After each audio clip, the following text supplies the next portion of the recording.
여러분 반갑습니다. 이게 항상 제가 성도석을 보면 두 가지 표정이 있어요. 인상을 쓰고 계시거나 웃고 계시거나 그러는데 항상 서로를 바라볼 때는 웃으면서 왜 저를 바라볼 때는 인상을 쓰시는지 모르겠습니다. 우리 같이 즐거운 마음으로 하나님의 말씀을 들었으면 좋겠습니다. 오늘 아멘. 참 저는 우리 교회가 좋아요. 이렇게 여러분 얼굴 보고 있으면 너무 감사하고 너무 반갑고 여러분이 참 좋습니다.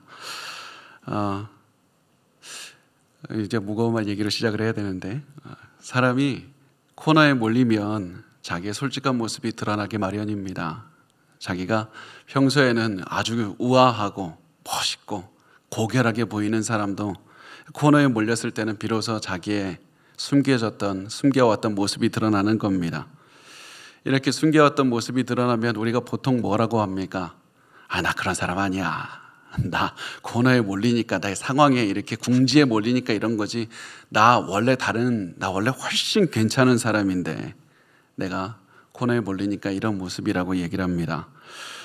그렇지만 우리가 정말로 인정해야 됩니다. 우리가 코너에 몰리면 우리의 숨겨왔던 본 모습이 드러나는 겁니다. 그러면 코너에 몰렸을 때 왜 우리의 진짜 얼굴, 숨겨왔던 얼굴이 드러납니까? 그 이유는 우리가 더 이상 내가 아닌 다른 사람 척 할 수 있는 힘이 없기 때문에 그렇습니다.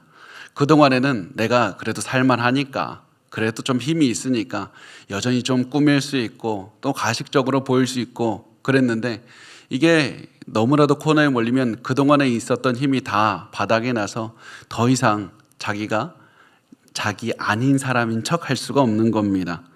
그래서 우리는 돈이 한 푼도 없고 사람들에게 내 치부를 들키고 내가 가장 두려워하는 것을 만나게 되었을 때 우리는 숨겨져 있던 그런 모습을 드러내게 됩니다.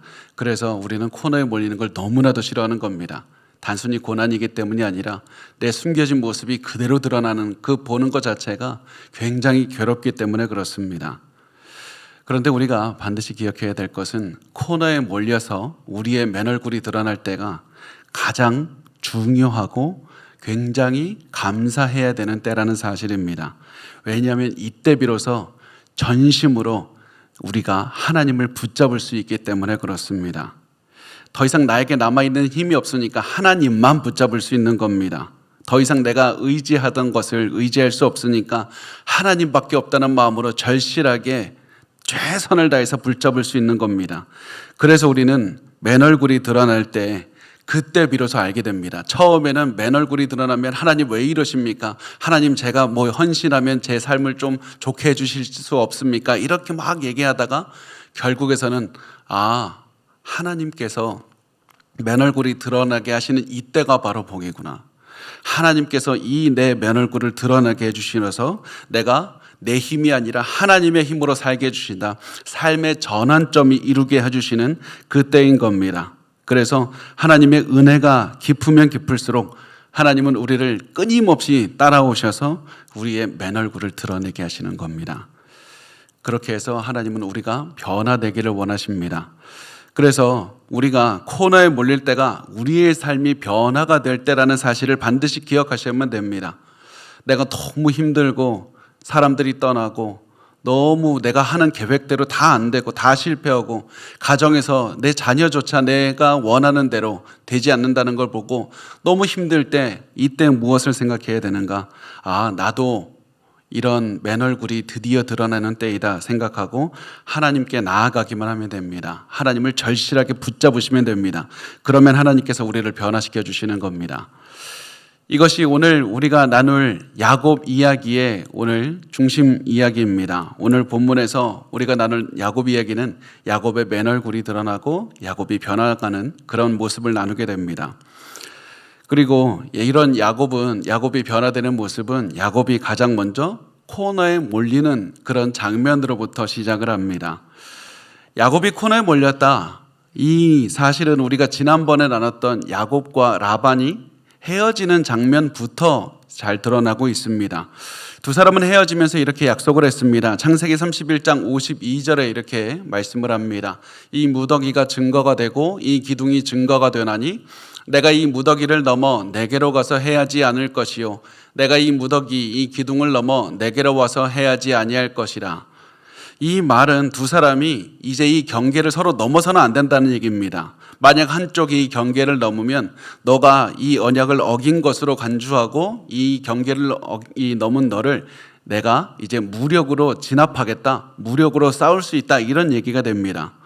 그래서 야곱이 이제 뒤를 돌아서 라반이 있는 곳으로 가면 경계를 어기고 언약을 어긴 것이 되어서 라반의 공격을 받을 수가 있게 된 겁니다. 그래서 야곱에게 남은 길은 앞으로 가는 것밖에 없습니다. 뒤로 돌아갈 수 없습니다. 그런데 앞으로 가려고 하니까 도저히 발이 떨어지질 않는 겁니다. 왜냐하면 앞에 자기의 형 에서가 있기 때문에 그렇습니다.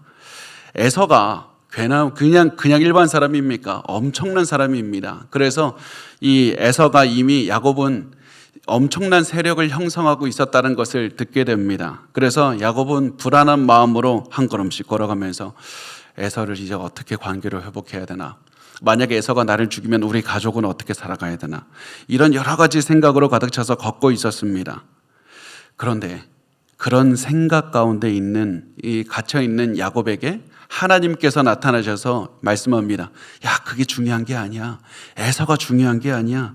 너는 에서가 아니라 하나님을 봐야 돼. 어쨌든 하나님께서 너를 지금까지 지켜주셨다. 지금까지 있었던 위험을 넘어가게 하신 하나님을 또다시 의지하라. 하나님만 봐야 된다. 이 사실을 하나님께서 알려주시기 위해서 야곱에게 천사를 보여주셨습니다. 창세기 32장 1절과 2절 말씀 우리 같이 읽을까요? 시작. 야곱이 길을 가는데 하나님의 사자들이 그를 만난지라. 야곱이 그들을 볼 때 이르기를 이는 하나님의 군대라 하고 그 땅 이름을 마하나임이라 하였더라. 아멘. 야곱이 하나님의 사자들을 만납니다. 이때 만난 사자들이 이제 하나님의 천사들인데요. 이 천사들은 단순히 한두 명이 아니라 굉장히 많은 숫자였습니다. 군대를 이루는 사람들이었습니다. 그래서 이 야곱은 이 많은 군대 천사들을 보고 하나님의 군대라고 불렀고 그 장소를 마하나임이라고 불렀습니다. 마하나임이 도대체 무슨 뜻일까? 마하나임의 은혜는 두 개의 군대, 두 개의 진영이라는 의미를 가지고 있습니다. 두 개의 진영입니다. 그런데 이상하죠? 야곱은 천사의 군대 진영 하나만 봤습니다. 근데 왜 두 개의 군대 진영이라고 말합니까? 그 이유는 하나님의 천사 군대와 야곱 자신의 진영을 말하고 있기 때문에 그렇습니다. 하나님의 천사 군대와 내가 함께 있었다. 나는 몰랐는데 이곳에 보니까 하나님이 나와 항상 함께하고 계셨다. 이 사실을 깨달은 겁니다. 그래서 마하나임, 나는 혼자 있는 것이 아니라 하나님의 군대가 함께 있다는 의미입니다. 그래서 야곱은 깨닫게 됩니다. 내가 베델에서 만난 하나님께서는 한 번도 쉬지 않고 나와 지금까지 군대를 보내서 함께하고 계셨다. 라반에게 사기를 당할 때도 하나님의 천사가 함께하고 계셨고, 내가 라반에게서 도망치고 있을 때도 하나님의 천사가 지켜주고 있었고, 지금 에서를 만나러 가는 이때에도 하나님의 천사 군대가 나와 함께 하신다. 마하나임, 두 개의 군대가 같이 간다는 것을 의미하고 있습니다. 그래서 나는 한 번도 지금까지 위험한 적도 없고 앞으로도 위험할 일이 없을 것이다. 이것이 야곱이 깨달은 것이었습니다. 그리고 이것이 우리에게도 하나님께서 말씀하시는 겁니다. 여러분, 우리 눈에 보이는 게 전부가 아닙니다. 우리가 싸우는 것이 단순히 눈에 보이는 것이 굉장히 힘들고 라반 같은 사람이 우리에게 어려움을 줄 수 있습니다. 그렇지만 절대로 우리를 해하지 못합니다. 왜냐하면 하나님의 군대가 여러분과 함께하고 계시기 때문에 그렇습니다. 하나님의 천사가 여러분과 함께하면서 하나님이 지켜주십니다. 그래서 여러분을 두렵게 만드는 것 때문에 시선을 빼앗기지 마시고 하나님만 보십시오. 안심하시고 염려하지 말고 하나님을 사랑하는 것에만 집중하시면 됩니다. 그러면 또 하나님께서 또한 우리의 앞길을 계속해서 인도하실 겁니다. 이렇게 해서 야곱이 마하나임, 하나님이 나와 함께 하신다. 그런데 야곱은 참 우리와 똑같은 사람입니다. 분명히 하나님이 나와 함께 하신다고 해도 우리의 삶에 가면 하나님 무섭습니다.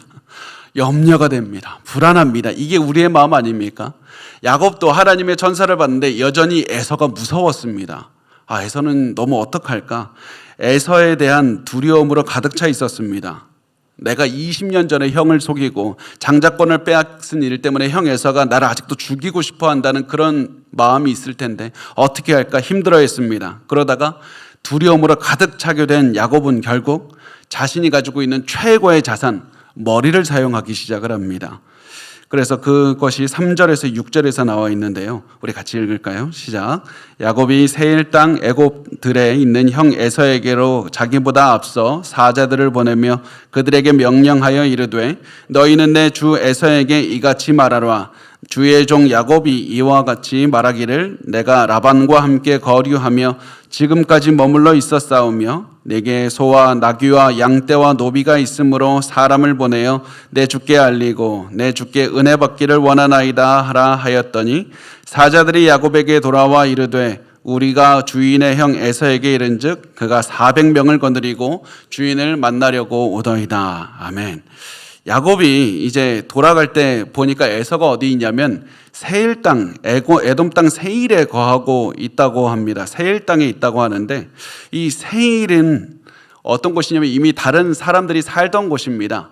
그래서 이 에서가 세일에 있다는 것은 그 사람들을 몰아내고 자기가 거기에 거주하고 있다는 뜻이고 그 말은 에서가 굉장히 강한 군사력을 가지고 있었다는 의미가 됩니다. 그리고 이 에서의 강한 군사력은 야곱의 힘과 비교하면 도저히 비교할 수 없을 정도로 에서의 힘이 강했다는 것을 의미합니다. 그래서 야곱은 더욱더 두려움에 떨게 됩니다. 에서의 마음을 바꾸지 못하면 나 죽는다. 이런 마음으로 이제 에서에게 야곱이 사람을 보내서 이제 알려줍니다. 이 무슨 얘기를 하냐면 내가 이 라반과 함께 지금까지 있었습니다. 이 얘기를 통해서 하는 얘기는 나 지금까지 어디 숨어서 세력을 키운 게 아닙니다. 내가 지금까지 우리 장인과 함께 있었다는 그런 의미입니다. 그러다가 지금 돌아왔고 지금 내가 돌아온 이유는 당신의 것을 빼앗고 싶고 싸우고 싶고 무슨 경쟁하고 싶고 그런 게 아닙니다. 안심하십시오. 그러면서 야곱은 에서 앞에서 나는 당신의 종이다 이러면서 계속해서 낮춥니다. 그러면서 에서에게 은혜 받기를 원한다고 하고 또 야곱이 내게 소와 나귀와 양떼 노비가 있다고 하는데 이 말은 당신 내가 지금까지 손해 입힌 거 있으면 내가 보상하고 싶습니다. 내가 얼마든지 보상할 테니까 우리 화해합시다. 그렇게 이야기를 하는 겁니다. 그런데 항상 머리를 믿는 사람들의 단점이 뭐냐면 세상은 자기 머리대로 굴러가지 않는다는 겁니다. 세상은 절대 자기 머리대로 IQ가 200, 300이 돼도 절대 자기 머리대로 굴러가지 않습니다. 사람은 제각각 다 다르기 때문에 그렇습니다. 그래서 보면 이 야곱은 그래도 이 에서의 마음을 좀 진정시킬 수 있을 것 같았는데 보니까 메신저들이 야곱에게 돌아와서 전해주는 말이 너무 놀라웠습니다. 이게 뭐냐면 이 에서가 이미 야곱을 만나러 출발했다는 겁니다. 이 야곱의 메신저들이 도착하기 전에 이미 에서가 출발한 상태였습니다. 그것도 군사 400명을 이끌고 오고 있었습니다. 이게 엄청난 숫자입니다. 지금은 우리 인구가 많아서 400명이 굉장히 작아 보이지만 그 당시에는 인구도 적고 그리고 그렇게 조직화가 되지 않았기 때문에 그 당시 가나안 지역에 있던 대부분에 있는 도시 국가들이 군대 규모가 얼마였냐면 300~400명 정도가 됐습니다. 에서는 한 국가의 그 군대 병력을 다 몰고 오는 겁니다. 엄청나게 큰 규모를 몰고 오는 겁니다. 그러면 에서는 왜 야곱에게 만나러 오는데 군대를 몰고 왔을까? 당연히 에서가 야곱을 공격하기 위해서죠. 에서가 야곱에 대해서 굉장히 화가 난 상태입니다. 게다가 에서는 에서의 입장에서 이렇게 생각할 수 있습니다. 야곱이 많은 재산과 많은 사람을 데리고 오는 거 보니까 너 가나안 땅 차지하러 오는 거지, 나하고 싸우러 오는 거지. 충분히 이렇게 생각하고 야곱과 이제 대면하러 오고 있었습니다. 에서가 400명의 군대를 끌고 오고 있다는 소식을 들은 야곱은 엄청나게 무서워졌습니다. 그래서 이렇게 말합니다. 7절에서 8절 보면 야곱이 심히 두렵고 답답하여 자기와 함께한 동행자와 양과 소와 낙타를 두 떼로 나누고 이르되 에서가 와서 한 떼를 치면 남은 한 떼는 피하리라 하고. 자, 보면 야곱이 하나님의 천사 군대를 보았지만 그럼에도 불구하고 에서의 군대가 더 무서웠습니다. 자, 여기서 한번 생각을 해볼까요? 에서가 왜 무서웠을까요? 방금 전에 31장에 보면 야곱은 라반의 군대가 무섭긴 했지만 이 정도로 두려워서 이렇게 무서워하지 않았습니다. 오히려 라반 앞에서 당당한 모습으로 큰 소리도 치는 거 우리 봤습니다. 그런데 야곱은 에서의 군대를 엄청나게 두려워합니다. 왜 그랬을까요? 그 이유는 에서가 당연히 강하기 때문에도 그렇지만 에서 앞에 자신이 죄를 지었기 때문에 그렇습니다. 거짓말을 했습니다. 사기쳤습니다. 라반 앞에서는 그래도 자기가 깨끗하게 해서 당당하게 할 말이 있었는데 에서 앞에서는 거짓을 범했기 때문에 에서가 자기의 숨기고 싶은 민낯을 보았기 때문에 에서에게 죄를 지었기 때문에 두려워했던 겁니다. 우리가 양심을 거리끼게 되면 누구에게서든지 부끄러움과 두려움을 느끼게 되기 일쑤입니다. 그래서 우리가 당당하고 싶습니까? 그러면 두려움이 없고 싶다면 항상 하나님 앞에서 올바로 사셔야만 됩니다. 내가 양심을 거리끼는 짓을 하면 그때부터 나도 모르게 경찰이 찾아오는 건 아닐까? 아니면 하나님께서 나를 벌하시는 건 아닐까? 이런 두려움 가운데 살아갈 수밖에 없는 겁니다. 여러분, 항상 하나님 앞에서 의롭게 살려고 노력하시고 거룩한 삶을 살려고 하셔야만 됩니다. 그런데 야곱이 에서를 두려워하게 된 이유가 단순히 이 야곱이 거짓을 행했기 때문만은 아니었습니다. 두 번째 이유는 야곱이 자기 머리를 믿었기 때문에 에서가 두려웠던 겁니다. 야곱의 머리에서는 에서가 어떻게 할 것인지 이런 여러 가지 생각들이 가득했습니다. 지금까지 자기가 살아왔던 방식으로 에서가 이렇게 하면 내가 이렇게 하고 이런 저런 모든 생각으로 가득했습니다. 그래서 야곱은 자신이 믿고 있는 머리를 사용해서 행동을 하게 되는데, 그런데 에서가 자기의 생각대로 움직여주질 않는 겁니다. 우선 야곱은 자신의 재산을 두 그룹으로 나누었습니다. 그래서 한 그룹이 공격을 받게 되면 다른 그룹이 도망갈 수 있게 그렇게 해놓은 겁니다. 이거 굉장히 영리한 판단이었습니다. 야곱이 생존하기 위해서 영리한 판단을 했지만 그럼에도 불구하고 자신이 살아남는데 결국 아무런 도움도 되지 못합니다. 왜냐하면 야곱의 모든 생각대로 사람이 움직여지는 것이 아니라 야곱도 결국에서는 이 사실을 알고 내가 이렇게 한다고 해서 내 모든 상황이 내 생각처럼 움직여지지 않을 것이다. 이것을 알게 되니까 불안한 겁니다. 내가 아무리 머리를 써도 현실은 내 마음대로 되지 않는다는 사실을 아니까 두려운 겁니다. 그래서 우리가 반드시 기억해야 되는 것은 우리가 처한 상황에서 최선을 다해서 대처하고 머리도 쓰고 전략도 세우고 하는 거 굉장히 중요하지만 좋은 결과를 주시는 분은 하나님이라는 사실을 기억하셔야만 됩니다. 하나님에 대한 믿음이 없이 단순히 잔재주로 머리만 쓴다면 그것은 오히려 우리를 두렵게 만들고 불안하게 만들어서 우리를 굉장히 힘들게 만들 겁니다. 자, 그래서 이제 야곱이 자신의 재산을 둘로 나온 다음에 이제 굉장히 중요한 것을 압니다. 9절에서 12절 말씀에 이렇게 말씀합니다. 야곱이 또 이르되 내 조부 아브라함의 하나님 내 아버지 이삭의 하나님 여호와여 주께서 전에 내게 명하시기를 내 고향 내 족속에게로 돌아가라. 내가 내게 은혜를 베풀리라 하셨나이다. 나는 주께서 주의 종에게 베푸신 모든 은총과 모든 진실하심을 조금도 감당할 수 없사오나 내가 내 지팡이만 가지고 이 요단을 건넜더니 지금은 두 때나 이루었나이다. 내가 주께 간구하오니 내 형의 손에서 에서의 손에서 나를 건져내시옵소서. 내가 그를 두려워함은 그가 와서 나와 처자들을 칠까 겁이 나기 때문이니이다. 주께서 말씀하시기를 내가 반드시 내게 은혜를 베풀어 내 씨로 바다에 셀 수 없는 모래와 같이 많게 하리라 하셨나이다. 자, 여기서 굉장히 중요한 거라죠. 기도합니다. 기도하는 엄청나게 중요한 일을 하고 이것을 통해서 야곱이 영적으로 성장하는 모습을 보여주고 있습니다. 그동안에 수많은 고난을 만났기 때문에 하나님께 의지하는 법을 배웠고 또 에서라는 고난 앞에 또다시 기도할 수 있는 그런 영적인 성장을 보여주는 겁니다. 고난당할 때 기도해야 된다는 것을 보여주고 있습니다. 그런데 야곱이 어떤 내용으로 기도했는가?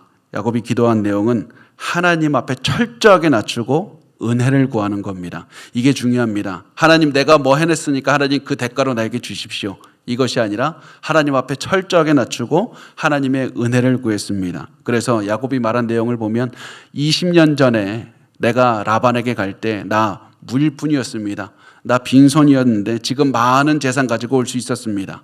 하나님의 복을 받았기 때문입니다. 모든 것이 하나님의 은혜입니다.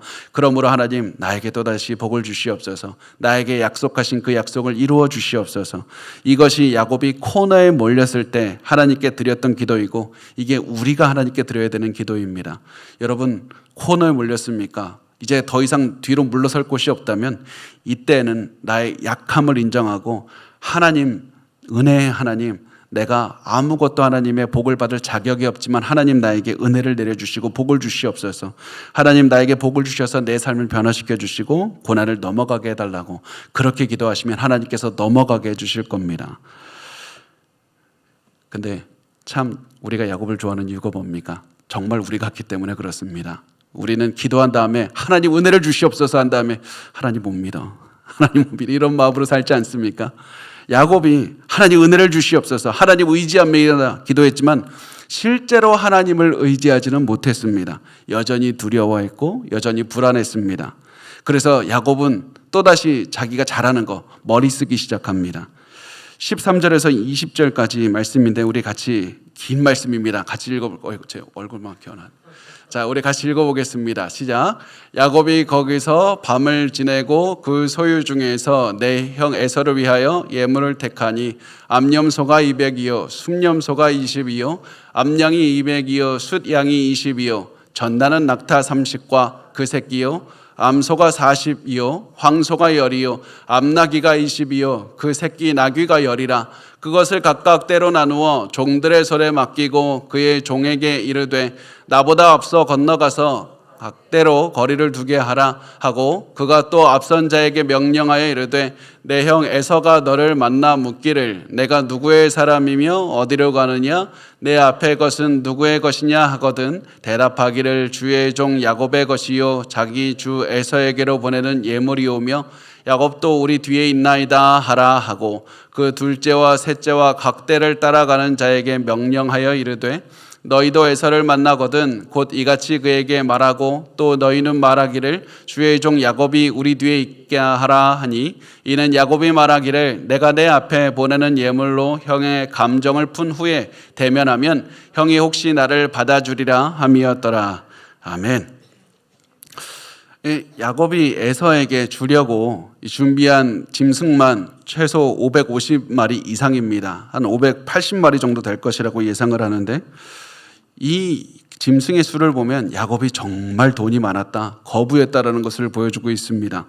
또 야곱이 에서에게 550마리 이상의 짐승을 준다는 것은 야곱이 에서의 문제를 해결하기 위해서는 내가 어떠한 돈이라도 드리겠다, 내가 기꺼이 내 소유도 다 포기하겠다, 이런 의도를 보여주고 있는 겁니다. 그래서 야곱은 많은 짐승들을 이 에서에게 한꺼번에 보내는 게 아니라 5대로 나누어서 이렇게 보내고 있습니다. 그리고 그 각 대마다, 각 그룹마다 이 야곱의 종들이 앞서서 걸어가게 했습니다. 그래서 에서는 5차례 나누어서 가축의 예물, 가축을 받게 했던 겁니다. 그리고 종들에게는 반드시 이 말을 전하게 했습니다. 이 모든 짐승들은 야곱이 에서에게 주는 겁니다. 에서를 꼭 지명하게 했습니다. 그리고 야곱 뒤에 오고 있다는 말도 전하게 했습니다. 이렇게 해서 이 5대로 나누어서 한 번 받으면 좀 감흥이 덜하니까 한 번 받고 또 이 선물이 있어? 2번 받고 또 선물이 있어? 3번 받고 또 있다고? 4번, 5번 이렇게 만나서 에서의 감정을 완화시키려는 의도가 있었습니다. 또 5번 나눠서 주면 어떤 이 야곱이 목적이 있었냐면 에서가 400명 군대를 이끌고 오면 얼마나 빨리 오겠습니까? 근데 가축을 갑자기 줘버리세요. 그러면 가축이 이게 그 속도가 늦어지겠죠. 그래서 게다가 이 당시에 어떻게 했냐면 짐승이 도착할 때마다 에서 어디 계시냐고, 이거 에서 거라고 하면 에서가 와서 에서가 수도 확인해야 되고, 야 이렇게 수가 많냐 그러면서 계속해서 550마리 80마리 다 재야 되는 겁니다. 그러면서 수가 천천히 이렇게 올 수 있도록 야곱이 조치를 취한 겁니다. 이렇게 해서 야곱은 이런 마음을 표현한 겁니다. 정말 에서의 얼굴 보는 게 죽기보다 싫다. 좀 천천히 와라. 보고 싶지 않다. 이런 마음을 표현했습니다. 그런 다음에 이제 야곱은 자신의 재물들을 다 보내고 마지막으로 가족들이 강을 건너가게 했습니다. 21절에서 25절 말씀에 그 예물은 그의 앞에 앞서 보내고 그는 무리 가운데서 밤을 지나다가 밤에 일어나 2 아내와 2 여종과 11 아들을 인도하여 야복나루를 건널세 그들을 인도하여 시내를 건너가게 하며 그의 소유도 건너가게 하고 야곱은 홀로 남았더니 어떤 사람이 날이 새도록 야곱과 씨름하다가 자기가 야곱을 이기지 못함을 보고 그가 야곱의 허벅지 관절을 치매 야곱의 허벅지 관절이 그 사람과 씨름할 때 어긋났더라. 아멘. 이제 야곱이 모든 소유를 보내고 가족들도 보내고 이제 홀로 남아서 이 한밤을 보내게 됩니다. 야곱은 날이 새면 형에서 만나야 되는데 어떻게 해야 되나, 그런 마음으로 잠이 오질 않았습니다. 형이 나 만나면 죽이지 않을까? 형이 나를 만났을 때 내가 도망갈 수는 있을까? 살아남을 수 있을까? 이런 여러 가지 생각을 하면서 야곱은 이 밤을 보내고 있었습니다. 여러분, 이게 코너에 몰렸을 때도 자신을 내려놓지 못한 사람의 모습입니다. 하나님께 기도했으니까 내려놨잖아요. 내가 이 정도로 했으면 하나님 다 내려놓은 것 아닙니까? 그런 생각을 하지만 아직도 내려놓지 못했기 때문에 불안해하고 내 머릿속에서 모든 상상을 하면서 두려워하며 살아가는 겁니다. 자신의 능력을 의지하는 사람은 성공을 장담할 수 없기 때문에 불안해할 수밖에 없습니다. 하나님께 맡겨야만 됩니다. 모든 자신의 이 맨얼굴을 하나님께 의지하고 내 모든 삶 하나님이 아십니다. 은혜밖에 없습니다. 이런 마음으로 가셔야만 됩니다. 그런데 야곱은 그렇게 하지 못하고 답답한 마음으로 뜬 눈으로 밤을 지새고 있었는데 갑자기 엄청난 힘을 가진 한 사람이 야곱을 공격하기 시작합니다. 우리 기억하시죠? 야곱은 엄청난 힘이 센 사람이었습니다. 이 우물 뚜껑을 닫아놨던 돌도 두세 명이 옮겨야 되는 자기 혼자 막 들어서 막 옮기고요. 그리고 라반을 위해서 20년 동안 일하면서 체력 단련 해온 사람입니다. 대단하게 힘이 있는 사람인데 이런 야곱도 도저히 감당할 수 없을 만큼의 엄청난 힘을 가진 사람이 야곱과 씨름 싸우기 시작을 하는 겁니다. 그런데 야곱은 내가 지금 누구랑 싸우고 있는지, 이 사람이 왜 나에게 달려드는지 도대체 이유를 알 수 없었습니다. 단지 그냥 계속해서 몇 시간에 걸쳐서 계속 싸움을 했을 뿐입니다. 우리는 야곱이 하나님과 씨름을 했다는 걸 알고 있습니다. 그런데 하나님은 왜 하필 야곱과 씨름을 했을까? 이 생각을 해본 적이 있습니까? 야곱은 왜 씨름을 했을까? 하나님은 왜 씨름하게 했을까? 그것은 첫 번째 두 가지 이유가 있는데요. 첫 번째는 야곱의 인생이 씨름하는 인생이었기 때문에 그렇습니다. 이 사람은 평생 내가 가진 것을 가지려고 평생 싸우면서 쟁취하는 인생을 살려고 했습니다. 어렸을 때는 형의 발꿈치를 잡으면서 살았고, 그리고 장자권을 갖기 위해서 형과 씨름했고, 또 장자권의 복을 얻기 위해서 아버지 이삭과 씨름했습니다. 또 이제는 라반과 나중에는 씨름을 하고 이제는 에사와 씨름을 하려고 하는 그런 상황이었습니다. 평생 자신이 원하는 것을 얻기 위해서 많은 사람과 씨름해서 결국 원하는 것을 얻어냈던 인생이 바로 야곱의 씨름하는 인생이었습니다. 그래서 이제 하나님께서 너의 씨름으로는 불가능하다. 이제 너의 힘으로 그만 가라. 너의 힘으로 계속 가서는 안 돼. 이제 너 세상과 씨름하지 말고 너의 씨름의 능력으로 넘어설 수 없는 하나님과 씨름하며 살아가야 된다. 하나님과 씨름하라. 그 마음으로 하나님께서는 첫 번째 이 야곱의 이 씨름을 하도록 야곱과 씨름을 하셨습니다. 두 번째, 그래서 이 야곱과 씨름했던 이유는 야곱이 자신의 민낯을 인정하기를 원하셨기 때문에 그렇습니다. 야곱이 씨름하기 위해서는 이 씨름하면서 체험하는 것, 하나님과 씨름하니까 이기겠습니까? 그러니까 야곱이 결국에 할 수밖에 없었던 것은 하나님, 나는 나의 힘으로는 아무것도 안 됩니다. 하나님의 힘이 아니면 무너질 수밖에 없습니다. 자신의 힘의 한계를 인정하게 하는 것이 씨름하는 목적이었습니다. 이제 내가 힘의 한계에 도달해서 아무것도 할 수가 없습니다. 더 이상 할 수 있는 것이 없으니 하나님께 맡긴다는 마음으로 기도하며 매달리는 것, 하나님의 능력만을 매달리는 것이 야곱이 할 수 있는 전부였습니다. 하나님께서는 이것을 씨름을 통해서 원하셨습니다. 하나님은 야곱이 가장 의지하는 자신의 힘, 자신의 지식을 꺾고 하나님만 의지하기를 원하셨던 겁니다. 그래서 씨름하고 또 한참 씨름하고 또 헉헉대면서 잠시 쉬다가 또 씨름하고, 그러다가 하나님께서는 야곱의 허벅지 관절 그쪽을 만지셨는데 그게 갑자기 이제 관절이 망가졌고, 그 관절을 맞은 다음에 야곱은 온몸에 힘이 풀리기 시작합니다. 더 이상 힘이 들어가질 않습니다. 그래서 더 이상 씨름할 수 있는 상태가 아니게 되었습니다. 이런 상태에서 이렇게 말씀을 합니다. 26절에서 28절 말씀 보면 우리 같이 읽을까요? 시작. 그가 이르되 날이 새려 하니 나로 가게 하라. 야곱이 이르되 당신이 내게 축복하지 아니하면 가게 하지 아니하겠나이다. 그 사람이 그에게 이르되 내 이름이 무엇이냐? 그가 이르되 야곱이니이다. 그가 이르되 내 이름을 다시는 야곱이라 부를 것이 아니요 이스라엘이라 부를 것이니 이는 내가 하나님과 및 사람들과 겨루어 이겼음이니라. 아멘. 모든 힘을 잃어서 더 이상 싸울 이제 몸 상태가 아니게 된 야곱은 필사적으로 하나님께 매달리면서 이렇게 말합니다. 당신이 내게 축복하지 않으면 가게 하지 아니하겠나이다. 야곱이 이렇게 말한 이유는 내 몸에 손만 대기만 했는데 뼈를 어긋나게 할 수 있는 존재가 누구인가? 인간이 아니다. 신적인 존재라고 생각을 했습니다. 그래서 야곱은 울면서 이렇게 매달리기 시작한 겁니다. 당신이 내게 축복하지 않으면 가지 않게 하겠습니다. 야곱은 이 말을 울면서 말했을 겁니다.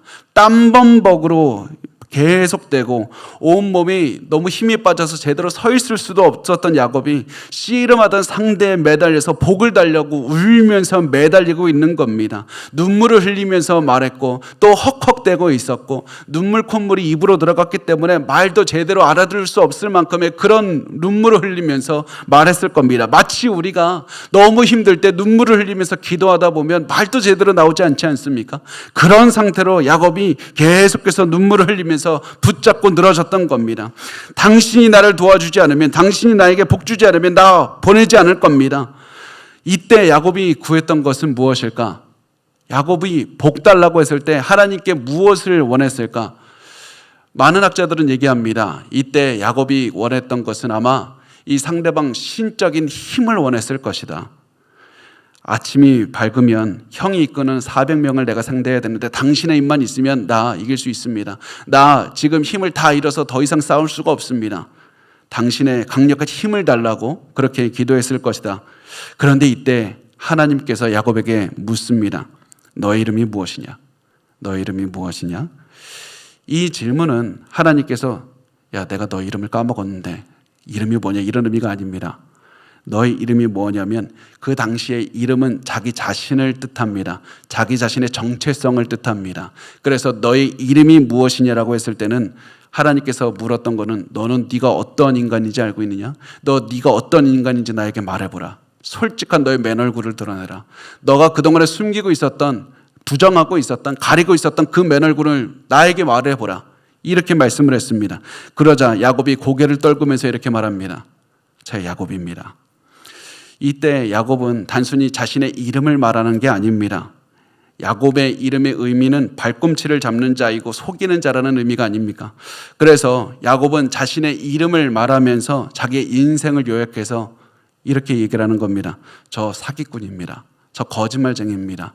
저 아버지와 형을 속인 그런 사기치는 인생 살았습니다. 저 이제 도망갈 곳도 없습니다.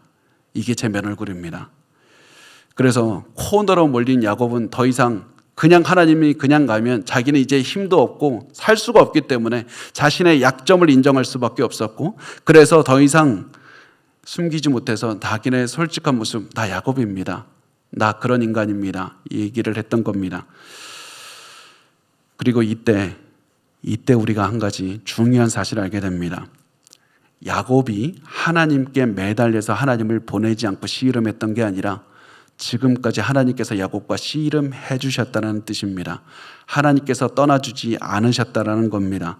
하나님께서 야곱과 씨름한 것이 야곱이 하나님과 씨름한 것이 아니었습니다. 이거를 깨닫는 게 엄청나게 중요합니다. 야곱은 몰랐지만 씨름을 해서 야곱의 힘을 빼고 야곱의 모든 몸을 없애는 것이 하나님의 은혜였습니다. 야곱의 뼈를 쳐서 약하게 만드는 것이 하나님의 은혜였습니다. 야곱이 하나님을 붙잡고 있었던 것이 아니라 하나님이 야곱을 붙잡고 놓아주지 않았던 겁니다. 이게 은혜입니다.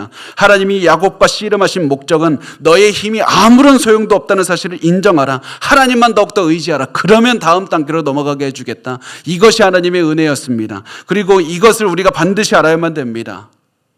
우리가 고난에 처하고 더 이상 뒤돌아서 갈 곳이 없는 코너로 몰리게 된 때가 바로 하나님의 은혜입니다. 그때 우리가 무엇을 해야 되느냐? 우리의 맨 얼굴을 드러내시면 됩니다. 하나님, 나 이렇게 추악한 자입니다. 나 우아하게, 나 고결한 척 살아봤지만 나 굉장히 약한 자랍니다. 내 마음속에서는 악한 생각만 드글드글하고 이런 일들이 일어났고 내가 저 사람의 배신을 당했고 저 사람이 나에게 상처를 줬고 그렇지만 나도 잘못한, 내가 더 혹시라도 보면 내가 더 악한 사람입니다. 내가 그런 사람입니다. 민낯을 인정하면 하나님께서 그때 여러분에게 새로운 길을 열어주시는 겁니다. 야곱이 자신의 민낯을 인정하고 하나님의 도움을 필사적으로 받기 위해서 매달렸더니 하나님께서 그때 야곱에게 새 이름으로 축복하셨습니다. 야곱은 더 이상 이제 속이는 자라는 의미의 야곱이 아니라 하나님을 이긴 사람이라는 의미의 이스라엘이 되는 겁니다. 이게 놀라운 것 아닙니까? 하나님은 야곱의 능력이 최고조에 있을 때, 머리도 잘 돌아가고 몸도 힘이 있을 때 하나님을 이겼다고 절대 말하지 않습니다. 야곱이 자신의 죄를 드러내고 인정했을 때 너가 나를 이겼다고 말씀해 주시는 겁니다. 야곱이 자신의 능력으로 싸웠을 때는 실패했지만 자신의 약함을 인정했을 때 비로소 성공할 수가 있었던 겁니다. 야곱의 신체 능력이 떨어졌지만 하나님께 필사적으로 매달렸을 때 그때 비로소 하나님은 이스라엘이라고 부르십니다. 그래서 이렇게 해서 가장 약한 자가 하나님께 매달릴 때 승리하게 해주시고 그의 기도에도 응답해 주셔서 그의 삶을 인도해 주신다. 이것을 우리가 반드시 알아야만 됩니다. 왜냐하면 이것이 우리의 삶에 그대로 적용할 수 있기 때문에 그렇습니다. 우리는 사람들의 능력을 자랑하는 걸 꿈꿉니다. 사람들에게 인정받는 걸 꿈꿉니다. 그렇지만 하나님께서 원하시는 것 더 낮아지라, 더 낮아지고 더 약해지는 겁니다. 오히려 때로는 우리의 건강이 오는 것이 큰 고난이지만 건강이 약해져서 하나님을 의지할 수만 있다면 그게 큰 복인 겁니다. 내게 큰 고난이 와서 내가 더욱더 약해져서 너 더 이상 할 수 없습니다. 하나님 앞에 나 자신의 솔직한 마음을 얘기하는 게 은혜인 겁니다. 그렇게 해야 그때 비로소 우리가 변할 수 있고 그때 비로소 하나님이 원하시는 인생을 살 수 있고 그때 비로소 하나님께서 주시는 응답을 체험해서 다음 단계로 넘어갈 수가 있는 겁니다. 여러분, 더 약해지셔야만 됩니다. 더 할 수 없다는 나의 한계를 깨달아야만 됩니다. 그곳에서 필사적으로 하나님께 매달려야만 됩니다. 하나님 반드시 여러분의 손을 잡아주시는 은혜의 하나님이라는 사실을 여러분이 모든 세상의 코너에서 마치 내 생각에서는 낭떠러지가 뒤에 있는 것 같았는데 그것이 아니라 하나님께서 앞으로 인도해 주시는 엄청난 은혜의 길을 살고 있었다. 그것을 코너에 몰렸을 때 그때 비로소 체험하게 되는 겁니다. 이렇게 해서 야곱이 새 이름을 받는데 새 이름, 아까 말씀드렸듯이 이름은 새로운 정체성을 의미합니다. 그리고 이 새 이름을 그래서 누군가에게 내가 준다는 것은 내가 다른 사람에게 새로운 삶을 주는, 그래서 그 사람의 인생을 통치한다, 다스린다, 그런 의미가 있습니다. 이제 하나님께서 야곱에게 새로운 이름을 주셨기 때문에 너는 하나님의 소유다. 이제부터 너는 하나님의 인생, 하나님의 말씀에 순종하고 다스림을 받는 인생을 살아야 된다. 이 의미였습니다. 그렇다고 해서 야곱이 갑자기 변할까요? 우리도 성도가 된다고 해서 갑자기 인생이 선한 모습으로 다 바뀌지 않듯이 야곱도 이 이스라엘이라는 이름을 갖게 된 다음에도 여전히 죄를 많이 짓습니다. 악한 모습이 계속 드러납니다. 그렇지만 우리가 확신할 수 있는 것은 야곱의 변화는 시작이 되었다는 겁니다. 하나님의 원하시는 모습으로 조금씩 바뀌어가고 있다는 겁니다. 그리고 우리가 여기서 더 진전하기 전에 한 가지 우리가 이 사실을 다시 한번 생각하고 넘어갔으면 좋겠습니다. 자, 이스라엘이라는 것은 하나님께 싸워서 승리했다는 그런 의미라고 했는데 하나님께 이겼다는 게 도대체 무슨 얘기입니까? 하나님께 승리했다는 것은 내가 하나님께 패배했다는 걸 인정하는 겁니다. 하나님과 야곱의 씨름에서 누가 하나님이 졌습니까? 하나님이 오히려 쳐서 이겼죠. 그런데 하나님께서는 야곱이 패배한 것이 야곱이 승리한 거라고 말씀을 해주십니다. 야곱이 하나님께 항복한 것이 승리한 겁니다. 왜냐하면 이제부터 야곱은 하나님의 능력으로 하나님의 뜻을 따라 살 수 있기 때문에 그렇습니다. 그래서 야곱을 패배시킨 하나님은 야곱에게 승리를 주시는 은혜의 하나님, 사랑의 하나님이다. 이것이 이스라엘이라는 이 이름을 통해서 드러나고 있습니다. 이렇게 하나님께서 야곱에게 은혜를 주신 다음에 이제 야곱이 하나님께 매달리면서 이름을 알려달라고 합니다. 29절에서 32절까지 마지막입니다. 우리 같이 읽도록 하겠습니다. 시작. 야곱이 청하여 이르되 당신의 이름을 알려주소서. 그 사람이 이르되 어찌하여 내 이름을 묻느냐 하고 거기서 야곱에게 축복한지라. 그러므로 야곱이 그곳 이름을 브니엘이라 하였으니 그가 이르기를 내가 하나님과 대면하여 보았으나 내 생명이 보존되었다 함이더라. 그가 브니엘을 지날 때 해가 돋았고 그의 허벅다리로 말미암아 절었더라.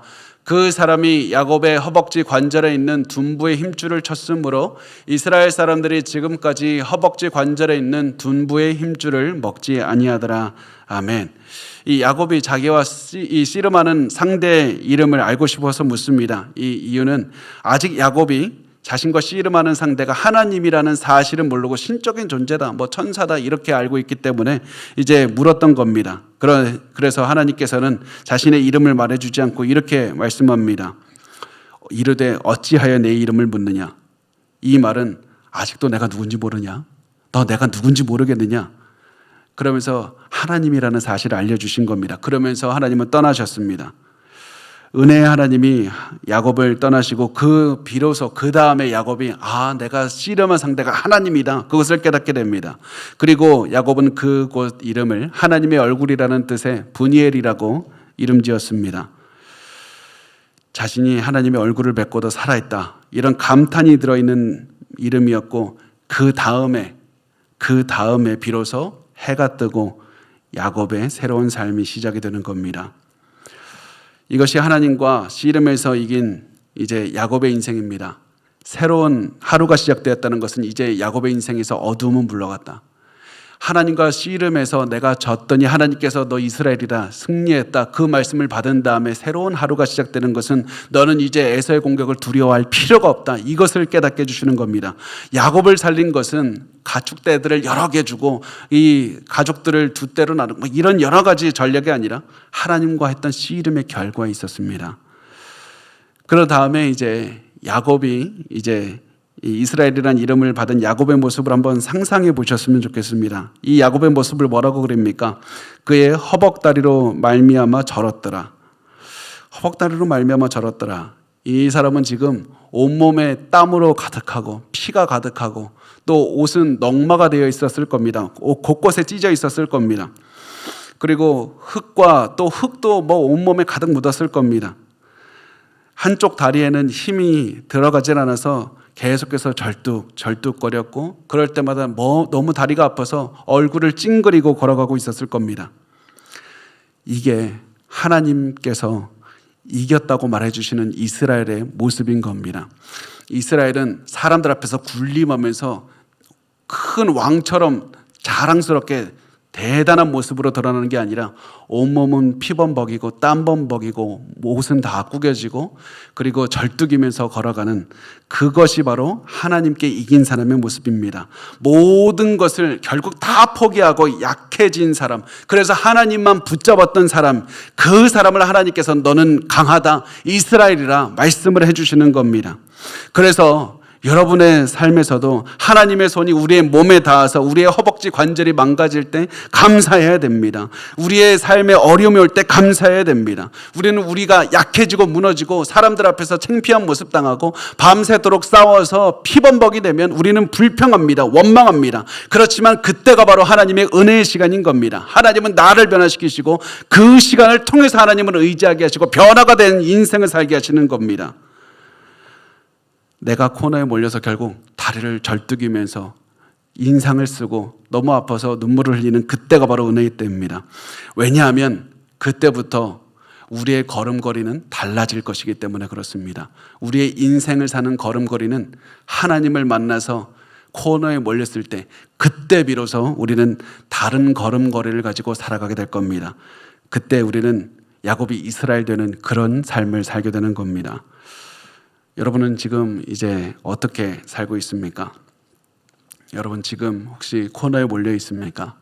힘듭니까? 그러면 우리 세 가지만 간단하게 나누겠습니다. 이거 꼭 실천해 주시기 바랍니다. 첫 번째, 우리가 나눈 것이 심한 고난이 와서 능력의 한계가 왔다고 생각했을 때 하나님 앞에 내 있는 모습 그대로, 솔직한 모습 그대로 인정하시기 바랍니다. 그러면 하나님 받아주십니다. 그리고 두 번째는 하나님을 붙잡고 절실하게 기도하셔야만 됩니다. 하나님이 아니면 안 된다고 부르짖어야만 됩니다. 마치 야곱이 씨름하면서 온몸에 땀이 가득했듯이 마치 내가 하나님 앞에 씨름하는 마음으로 절실하게 씨름하면서 하나님께 구하고 울부짖어야만 됩니다. 그리고 세 번째, 약함에 감사해야 됩니다. 내 맨얼굴이 드러난 것 하나님 감사합니다. 하나님만 의지합니다. 하나님만 계속 붙들고 살겠습니다. 그러면서 그 코너에 몰린 다음에 우리가 때로는 절뚝이는 인생을 평생 살아갈 수도 있지만 절뚝일 때마다 하나님이 날 사랑하신다. 그 마음을 가지고 계속해서 살아가야만 됩니다. 그러면 하나님께서 우리에게 이스라엘의 삶, 영적으로 승리하는 삶을 반드시 살게 해주실 줄 믿습니다.